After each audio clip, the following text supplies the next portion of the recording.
ہندوستان جو ہے 10 بار سوچے گا پاکستان کے خلاف حملہ کرنے سے پہلے.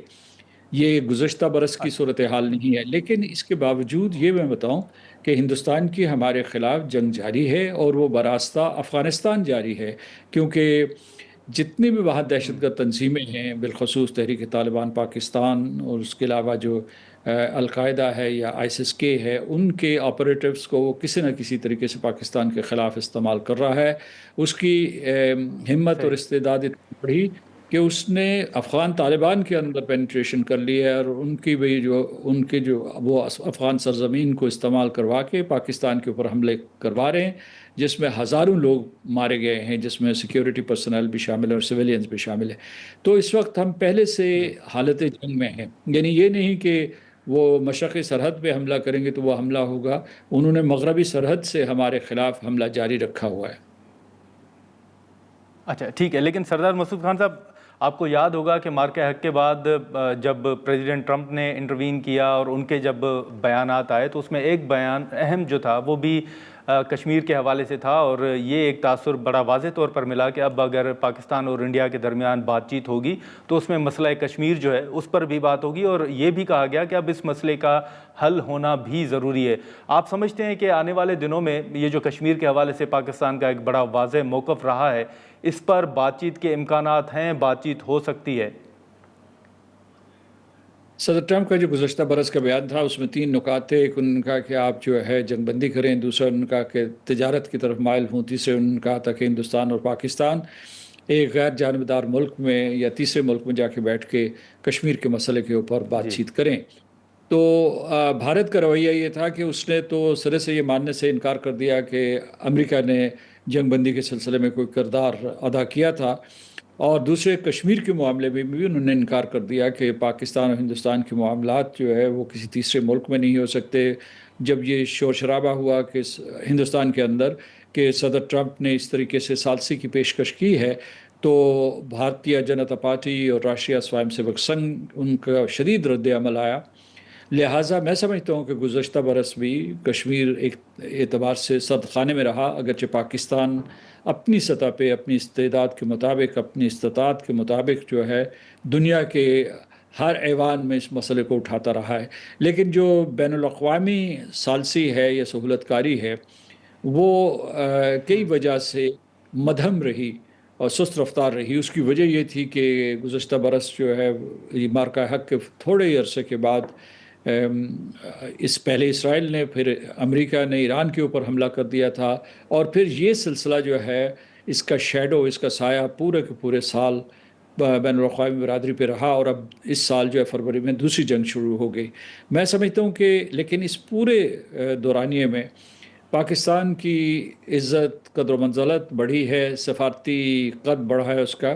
تو اس وجہ سے پاکستان کو ہر کیپٹل میں اس کی عزت کی جاتی ہے، کیونکہ پاکستان اس وقت جو ہے ایک قائد ثالث یا لیڈ میڈییٹر کے طور پر کام کر رہا ہے، اور ساری دنیا کو جنگ سے بچانے کی کوشش کر رہا ہے، اور اسے جو ہے امن و سلامتی کی طرف مائل کر رہا ہے. تو اس لیے پاکستان کو جو یہ نیا دنیا کی طرف سے اعتماد ملا ہے، اس کو بنیاد بناتے ہوئے جو ہی یہ جنگ ختم ہوتی ہے تو میں سمجھتا ہوں کہ سنہری موقع ہوگا کہ پاکستان مسئلہ کشمیر کو دنیا کے ریڈار پہ پھر نمایاں کرے، اور پھر جو ہے ہندوستان کو مائل کرے، اور بین الاقوامی برادری کو، میں کہوں گا سلامتی کونسل کو قائل کرے کہ وہ اس مسئلے کے اوپر دوبارہ سفارتی عمل کا آغاز کریں. ٹھیک ہے، لیکن سردار مسعود خان، اسی کے ساتھ ساتھ ایک اور مسئلہ جو کہ پانی کے حوالے سے ہے، اور آپ کو یاد ہوگا کہ جب سیز فائر ہوا تو اس کے بعد بھارت نے سنتاس معاہدے کی خلاف ورزی کی، یا جو 2 ملکوں کے درمیان ایک معاہدہ تھا اس کی خلاف ورزی کی گئی اور پانی روکا بھی گیا تھا. پھر کچھ یہ رپورٹس بھی آئیں کہ بھارت اچانک پانی چھوڑ بھی دیتا ہے، جس سے پاکستان کو نقصان بھی پہنچ رہا ہے. کلائمیٹ چینج کی صورتحال سر آپ کے سامنے ہے. یہ جو پھر کشمیر کے بعد پانی کا مسئلہ ہے، آپ کے نزدیک کون سے فورمز ہیں جہاں پر بھارت کو اس معاہدے پر عمل درآمد کو یقینی بنانے پر مجبور کیا جا سکتا ہے؟ میری اپنی ذاتی رائے یہ ہے کہ جب سن 1960 کی دہائی میں یہ معاہدہ مکمل ہوا تو یہ پاکستان کے حق میں نہیں تھا، کیونکہ ہمارے 5 دریا تھے، 2 دریا ہم نے ہندوستان کے حوالے کر دیے، اور جو باقی 3 دریا رہ گئے تھے اس میں ہم نے یہ کہہ دیا کہ جناب وہ جزوی طور پر اسے استعمال کر سکتے ہیں، کیونکہ وہ رن آف دا ریور ڈیمز جو ہے وہ بنا سکتے ہیں، اور انہوں نے اس کلاز کا فائدہ اٹھاتے ہوئے درجنوں وہاں چھوٹے اور بڑے ڈیم بنائے ہیں، اور اب جو ہے درجنوں کی وہ منصوبہ بندی کر رہے ہیں۔ دوسری یہ کہ اگر آپ حقیقتاً دیکھیں تو اگر وہ مقبوضہ کشمیر کے اوپر قبضہ نہ کرتے، یعنی کہ جموں و کشمیر کے اوپر قبضہ نہ کرتے، تو وہ اپر رائپیرین ہیں ہی نہیں۔ لیکن جیسا تیسا تھا 1962 کا معاہدہ، اس کے اوپر پاکستان پابند رہا، اور لیکن ہندوستان نے ایک مرتبہ پھر بریچ آف ٹرسٹ کا ثبوت دیتے ہوئے اور ایک جارحانہ رویہ اختیار کرتے ہوئے گزشتہ برس اسے معطل کر دیا تھا، اسے سسپینڈ کر دیا تھا، جس میں انہوں نے معاہدے کی خلاف ورزی کی، بین الاقوامی قانون کی خلاف ورزی کی۔ آپ نے یہ پوچھا ہے کہ کن کن فورمز میں اسے اٹھایا جا سکتا ہے، اسے بہت سے فورمز میں پہلے ہی اٹھایا جا چکا ہے۔ اسے جو ہے ورلڈ بینک کی طرف ہم نے رجوع کیا ہے، اس کے بعد جو ہے جو کورٹ آف آربیٹریشن ہے، جی آربیٹریشن کو اس کی طرف رجوع کیا ہے، اور سلامتی کونسل میں ہم اٹھا چکے ہیں، جنرل اسمبلی میں اٹھا چکے ہیں، اسے ہم آبی جارحیت کہتے ہیں۔ اور میں سمجھتا ہوں کہ جو ہماری جو کابینہ کا پہلا اجلاس ہوا تھا، جو ہماری نیشنل سیکیورٹی کمیٹی، اس نے بجا طور پر یہ کہا تھا کہ it's an act of war, اور ہم اس اعتبار سے بھی اگر دیکھا جائے تو ہم حالت جنگ میں ہیں۔ یعنی ایک یہ ہے کہ جو ہے بھارت جو ہے ایک وہ دھمکیاں دیتا رہتا ہے کہ میں آپریشن سندور کو مکمل کروں گا، لیکن دوسرا یہ بھی ایک قسم کی بھارت کی طرف سے مسلط کردہ جنگ ہے۔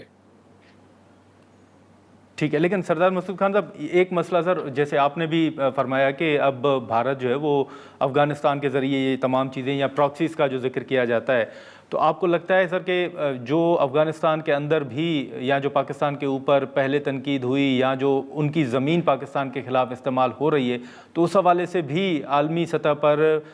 پاکستان کا جو نیریٹو ہے اس کو مانا جا رہا ہے کہ بالکل وہاں پہ جو افغانستان کی زمین ہے وہ پاکستان کے خلاف استعمال ہو رہی ہے، کیونکہ حال ہی میں کچھ رپورٹس آئی تھیں جس پر پاکستان نے اپنا موقف بھی سامنے رکھا تھا۔ دیکھیے، اس میں تو کوئی دو آرا نہیں ہو سکتی، ساری دنیا کو پتہ ہے، یعنی ہمارے جو نیبرہڈ میں پتہ ہے سب ممالک کو، اس کے علاوہ امریکہ کو پتہ ہے، چین کو پتہ ہے، اور سب روس کو اس بات کا علم ہے، خلیجی ریاستوں کو علم ہے کہ افغانستان کی سرزمین استعمال ہو رہی ہے، اور بھرپور انداز میں استعمال ہو رہی ہے، اور اس میں افغان طالبان نے وہ اسلحہ جو امریکی پیچھے چھوڑ گئے تھے اس کو بھی تحریک طالبان پاکستان کے حوالے کیا ہوا ہے، اور وہ بھی استعمال کرتے ہیں۔ صرف اسلحہ ہی نہیں بلکہ جو ایکوپمنٹ ہے، بڑا سوفسٹیکیٹڈ ایکوپمنٹ ہے، وہ استعمال ہو رہا ہے۔ ان میں سے کچھ لوگ تو کم از کم اقوام متحدہ کی ایک رپورٹ کے مطابق تحریک طالبان پاکستان کے کچھ قائدین جو ہیں وہ افغان طالبان کے تنخواہ دار ہیں، وہ ان کو باقاعدہ مالی امداد بھی کرتے ہیں۔ تو اس میں ثبوت اگرچہ ہم نے بے تحاشا دیے ہیں، اقوام متحدہ کو دیے ہیں، باقی ممالک کو دیے ہوئے ہیں، لیکن اس میں کوئی شک شبہ نہیں ہے۔ اب سوال یہ پیدا ہوتا ہے کہ کوئی کارروائی ہو سکتی ہے، یعنی پاکستان نے کارروائی کی، بڑے صبر و تحمل کا مظاہرہ کیا، اور اس کے بعد جب انہوں نے تابڑ توڑ حملے جاری رکھے تو مجبوراً پاکستان نے جوابی حملے کیے، اور وہ فیصلہ کن جوابی حملے تھے۔ لیکن اس کے باوجود گاہے بگاہے آئے دن جو ہے ہماری پاکستان افغانستان سرحد کے اس پار سے ہماری سرزمین پہ حملے ہوتے رہتے ہیں، جس کی وجہ سے ہزاروں لوگ مارے گئے ہیں، لیکن سفارتی عمل بھی جاری ہے۔ ابھی حال ہی میں اس جنگ کے دوران، ایران اور امریکہ کی جنگ کے دوران ہی چین نے سفارتکاری کی ہے، اور پس پردہ ترکی بھی سفارتکاری کر رہا ہے۔ افغانستان کے لوگ اور پاکستان کے لوگ بہن بھائی ہیں، ان میں رشتہ دار ہیں ایک دوسرے کے، اور ہزاروں افغان یہاں پاکستان میں آباد ہیں، اور ہمارے ان کے ساتھ تاریخی اور ثقافتی روابط ہیں۔ دونوں ملکوں کے درمیان یا دونوں قوموں کے درمیان کوئی دشمنی نہیں ہے۔ ہمیں کوئی سیاسی حل ڈھونڈنا چاہیے، سفارتی حل ڈھونڈنا چاہیے اس سلسلے میں۔ بالکل ٹھیک ہے سر، سیاسی سفارتی حل ڈھونڈنا چاہیے۔ بہت شکریہ سردار مسعود خان صاحب، آپ نے وقت نکالا۔ ناظرین، گفتگو آپ نے سنی، ہم یہاں پر ایک مختصر سا بریک لیتے ہیں، اور بریک کے بعد ڈاکٹر ماریہ سلطان صاحبہ ہمیں جوائن کریں گے۔